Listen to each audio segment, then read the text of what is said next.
अयोध्या के मिल्कीपुर विधानसभा सीट पर होने वाले उपचुनाव की सियासी सरगर्मी तेज हो चुकी है। एक तरफ अखिलेश यादव योगी को निशाने पर ले रहे हैं, तो दूसरी तरफ उत्तर प्रदेश के मुख्यमंत्री योगी आदित्यनाथ ने अखिलेश यादव पर अब तक का सबसे तीखा हमला बोला है। अखिलेश यादव को योगी आदित्यनाथ ने ऐसी सुनाई है कि वो जिंदगी भर याद रखेंगे। अयोध्या में कार सेवकों पर हुए हमले को योगी ने याद किया तो वहां बैठे लोग ताली बजाने लगे। योगी ने समाजवादी पार्टी के अत्याचार की पोल खोल कर रख दी।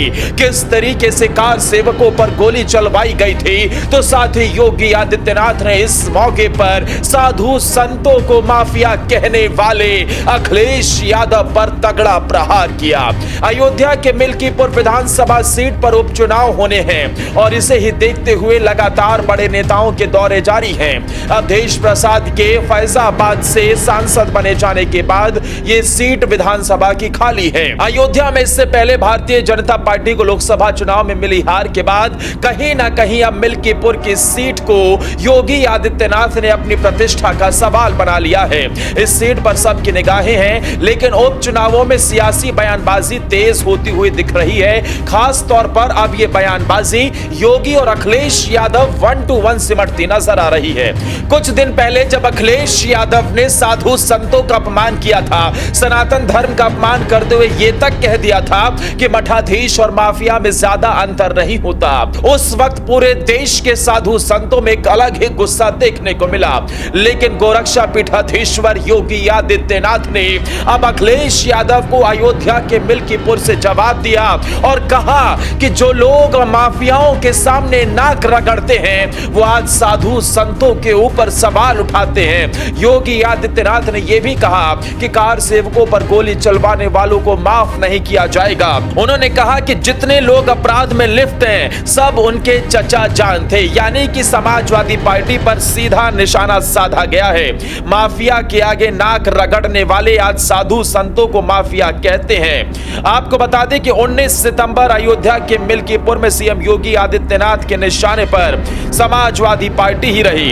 योगी ने यहां तक कह दिया कि जैसे कुत्ते की दुम सीधी नहीं होती, उसी तरीके से समाजवादी पार्टी के गुंडे सीधे नहीं हो सकते। इनसे लड़कर ही इन्हें सीधा करना होगा और हमारी सरकार इस दिशा में काम कर रही है। दरअसल इस बात के आरोप अक्सर लगते हैं कि जब उत्तर प्रदेश में समाजवादी पार्टी का राज रहा, या फिर बात मुलायम की हो या फिर अखिलेश की, उस वक्त जंगल राज कायम था। दिन दहाड़े लूट की वारदातें होती थी और माफियाओं के हौसले बुलंद थे। यहां तक कि अतीक अहमद और मुख्तार अंसारी जैसे बड़े बड़े माफियाओं के कनेक्शन समाजवादी पार्टी से डायरेक्ट रहे। कई बार इन्हें टिकट दिया गया, कई बार चुनावी मैदान में भी उतारा गया। लेकिन योगी ने जिस दिन सत्ता संभाली थी उसी दिन ही कसम खा ली थी कि एक एक माफिया को चुनकर मिट्टी में मिलाने का काम हमारी सरकार करेगी। या तो माफिया उत्तर प्रदेश छोड़ दे, या तो फिर वो अपराध का रास्ता छोड़ दे, नहीं तो उनका इलाज करना बाबा को अच्छे से आता है। योगी आदित्यनाथ की उस सौगंध को पूरा करते हुए उन्होंने एक के बाद एक कार्रवाई की और बड़े बड़े माफियाओं का उत्तर प्रदेश से सफाया कर दिया। अब उत्तर प्रदेश की जनता अपने आप को सुरक्षित महसूस करती है। आए दिन हम देखते हैं कि पुलिस और बदमाशों के बीच मुठभेड़ होती है। अब किसी बदमाश की इतनी हिम्मत नहीं है कि वो राह चलती किसी महिला के साथ गंदी हरकत कर सके। मंचलों की इतनी हिम्मत नहीं है कि वो किसी बहन बेटी को छेड़ सके। यहां तक कि लूट डकैती की वारदातें भी बेहद कम हो गई हैं। लेकिन बीते दिनों जब डकैत मंगेश यादव का एनकाउंटर हुआ तो उस दौरान अखिलेश यादव मंगेश यादव के समर्थन में खड़े नजर आए और यहां तक कि उन्होंने इसे लेकर सरकार पर निशाना भी साधा था। इसे फर्जी एनकाउंटर तक बता दिया था।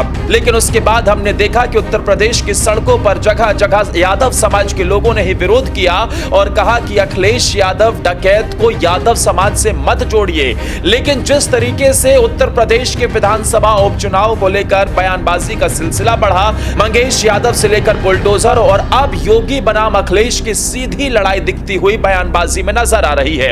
एक तरफ अखिलेश यादव ने साधु संतों से पंगा लेने की कोशिश की, मठाधीश और माफियाओं की तुलना कर दी, तो वहीं योगी आदित्यनाथ ने अब अयोध्या के मिल्कीपुर से ही करारा जवाब दिया है। दोस्तों, योगी के बयान से आप कितने सहमत हैं और क्या आप भी मानते हैं कि समाजवादी पार्टी के राज में उत्तर प्रदेश में गुंडे माफियाओं के हौसले बुलंद थे?